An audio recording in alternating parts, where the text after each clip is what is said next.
Okay, so in the last video, we derived the Fourier transform. Okay, and today we're going to talk a little bit more about the Fourier transform and also its relation to LTI systems. Okay, so this video is going to be about what is the Fourier transform, what's it really doing, and why is it useful to us when we are studying the input-output relations of LTI systems. Okay, so let me first just remind you of the equations that we derived. So this first one is called the inverse Fourier transform formula. Okay, because we're starting with the Fourier transform f of omega, and we are creating the function f of t out of it. Sometimes this is called the synthesis equation because we're synthesizing, creating f of t from this f of omega, obviously with some other stuff.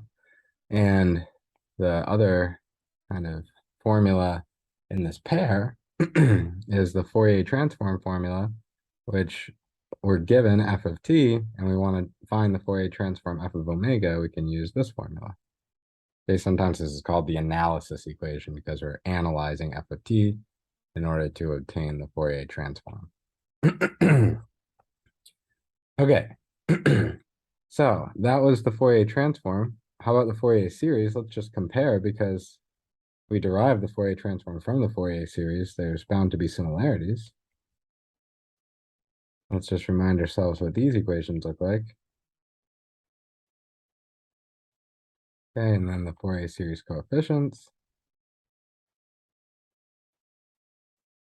Okay, let's just get this all on the page here. All right. So let's look at these pairs of equations. You can see they're actually doing pretty similar things.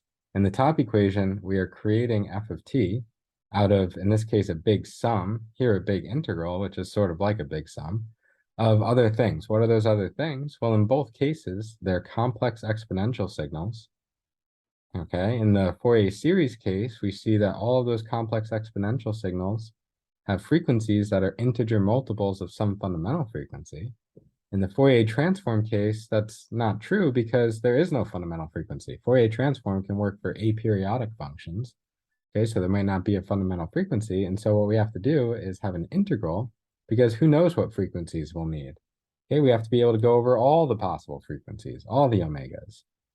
Okay, and so what we do is we take those complex exponentials and what do? Well, we multiply them by complex numbers. In the Fourier series case, we multiply them by the Fourier series coefficients. In the Fourier transform case, we multiply them by the Fourier transform. Okay, so what are these coefficients here doing? Well, they're taking these complex exponential signals and they are affecting the amplitude of them and the phase of them, right? Because these Fourier series coefficients, the f sub n's, and also the Fourier transform f of omega, they can be complex valued. Okay, and complex numbers have two values as part of them. They have their magnitude and they have their phase. So in each of these cases, what's happening is we're creating f of t out of these simpler signals, these complex exponential signals, where for every complex exponential, we can multiply it by a complex number, okay, that can adjust its amplitude and its phase. And that's what the Fourier series coefficients do here, and that's what the Fourier transform does here. Okay, so in the Fourier transform, if you give me some omega, okay, what is f of omega really saying? Let's say f of 3, say. What is f of 3 saying? F of 3 is just a complex number, okay, so it has a magnitude and it has a phase. And these two numbers are just saying, okay, when you're going to create your f of t signal and you get to the complex exponential e to the 3jt, okay, the complex exponential with that frequency, multiply it by this magnitude and shift it by this phase. Okay, and then keep going, then keep adding them up. And since we have to add up possibly uncountably many of these complex exponential signals, we need an integral, but you can think of it sort of like a big sum. Okay, so that's what the Fourier transform is doing. It's like directions. It's kind of telling you for each frequency component, here's what you do to this complex exponential signal when you're trying to create your f of t signal out of them. Okay. So that's what the Fourier transform is. And you can see how it's doing such a similar thing to the Fourier series. The only difference is we might need to be able to look at way more frequencies omega than just integer multiples of some fundamental frequency. Okay, because f of t for the Fourier transform doesn't have to have a fundamental frequency. It could be aperiodic. Okay. And then we can see these equations too are very similar, right? For the Fourier transform, or for the Fourier series coefficients, we want to integrate over a period, okay? Take the average value over a period, 1 over t times the integral over t, okay? Of our function times e to the negative j n omega naught t. It's just the complex conjugate of these complex exponentials, okay, that we're multiplying here. Same thing up here. Here's e to the j omega t, and here's e to the negative j omega t, the complex conjugate of this term again. Okay, and you can see these integrals are, very, very similar. It's just here, there is no period, or there doesn't have to be a period, so we integrate over the entirety of f of t. Here we can get away with integrating just over a period because we know f of t repeats. So once you look at it over a period, you've kind of seen everything there is to see. But up here, f of t doesn't have to be periodic, so we have to look at the entire function. We have to integrate over the entire real line. Okay, so that's kind of what the Fourier transform is and its similarities to the Fourier series. And let me just write one important thing, that f of t, the time function, and f of omega, its Fourier transform, are really two alternate forms of the same signal. Okay, they're really telling you the same exact information, just in two different forms. One of them is in the time domain. Oops, time domain. And one is in the frequency domain, as we say. Okay, so you can see that f of t is a function of time, f of omega is a function of frequency, and you can see how they're related by these two equations. Okay, that's what we were just talking about. And there's sort of an analogy here that I don't want to read too much into, just to maybe if it helps. Okay, I can think of maybe the color purple. And let me just put purple here. I can think of the color purple, and you and I look at that and we see purple, and that's all good. But how does a computer look at the color purple? A computer actually represents it in terms of RGB, red, green, and blue. So it breaks it up into these kind of component frequencies of red, green, and blue. And it sees purple maybe as like an RGB code, 178, 102, 255. Okay, this is RGB for computers. Okay, and this is how the computer sees purple. It's just as purple to the computer as this purple is to us. Okay, it's being broken down into its component frequencies, red, green, and blue, so that there's a procedure for taking these numbers and synthesizing them into the purple that we see. That's exactly what Fourier transforms are. Here's a Fourier transform. It tells you for every frequency the complex number that you need, so that in this recipe for creating f of t, you put all those numbers here and you can synthesize f of t out of the Fourier transform by using this procedure. It's exactly the same as what RGB codes do in a computer. These numbers tell the computer how to synthesize this color for us humans to see, okay, out of these three frequency components. Okay, so hopefully that analogy is a little helpful to you just to get a sense of what the Fourier transform is really doing. Okay, and the next point is about Lti systems. Okay, so Fourier transforms are useful because they allow us to find, let me actually start this on the next page, why not?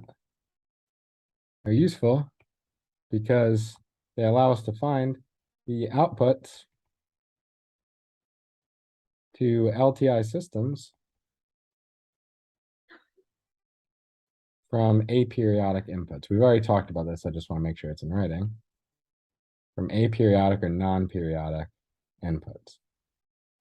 Okay, so let's kind of get the full picture of what our current state of knowledge of input-output relations for Lti systems is. So we have this eigenfunction property that we are going to show more details of for LTI systems very soon in the next couple videos. I missed the top of the eye there. Okay, we know what comes out of the system when we put in a complex exponential e to the j omega t. We just get the frequency response times that complex exponential e to the j omega t. Okay, so that's a good thing we know about LTI systems. And we saw for periodic inputs, this was in the Fourier series and LTI systems video. We saw that if we have a periodic function x of t, we can write it as its Fourier series.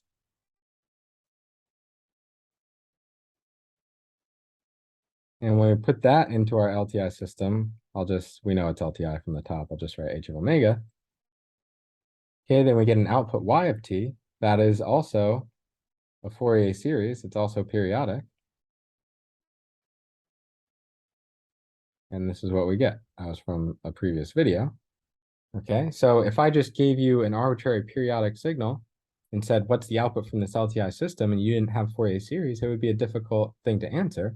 But by putting it in this form as a sum of complex numbers times these complex exponentials, we can use the eigenfunction property and the LTI properties in order to get that the output y of t is actually right here. We can obtain it. Okay, and we can see here that those are our Fourier series coefficients, y sub n. So the Fourier series coefficients of the output are just the input Fourier series coefficients times the frequency response evaluated at the corresponding frequency, which is n times the fundamental frequency.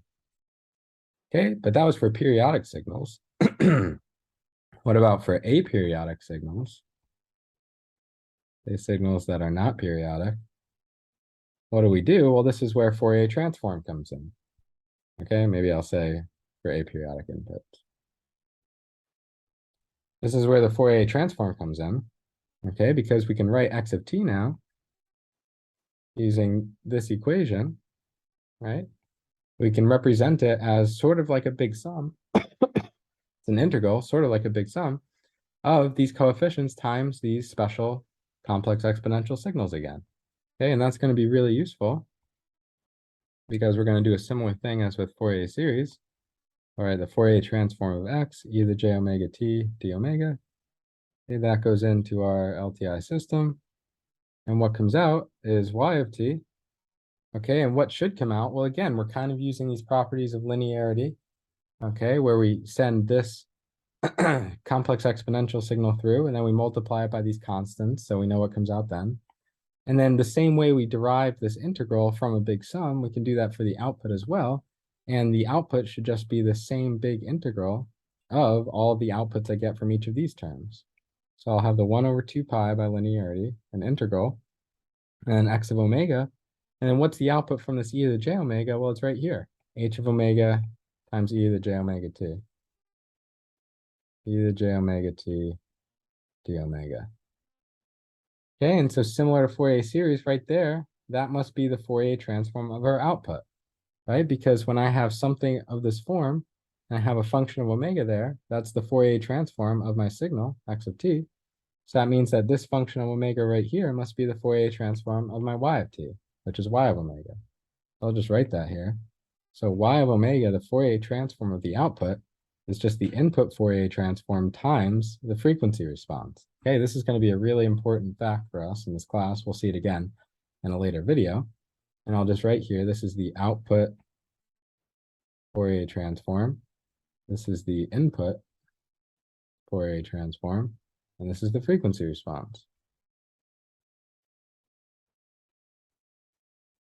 Okay, so if you know the Fourier transform of your input, and you know the frequency response, you can get the Fourier transform of your output. And then you can use this inverse Fourier transform formula to get actually your output time function, y of t. Okay, so this is another way to get input-output relations for LTI systems using Fourier transforms. Okay, and like I said, we'll see this a lot more in this class, and we'll have another video on it. But this is something we can say right now, so it's useful. Okay, and I'll just note, you might be asking, well, when does the Fourier transform exist? And it turns out there are a lot of different conditions you can have for when the Fourier transform exists, but a really simple one that covers most any function you're likely to see in practice so that the Fourier transform of x of t exists if the integral of its magnitude is finite, less than infinity. Okay, so you can imagine anything in the real world, obviously, would have an integral of the magnitude that's finite. Okay, it turns out there are some functions where this is not true, and you can still talk about their Fourier transform. So I'm not saying this has to be true for the Fourier transform to exist. But if this happens to be true, which is the case for most any function you would care about in practice, then the Fourier transform exists. So we can look at the Fourier transform of a very wide range of functions. Okay, so hopefully this video sort of told you a little bit more about what the Fourier transform is, why it's useful in relation to LTI systems, and shed some more light on kind of where the class is going to be going from here. Okay, well, that's all I had for this video, and I'll see you in the next one.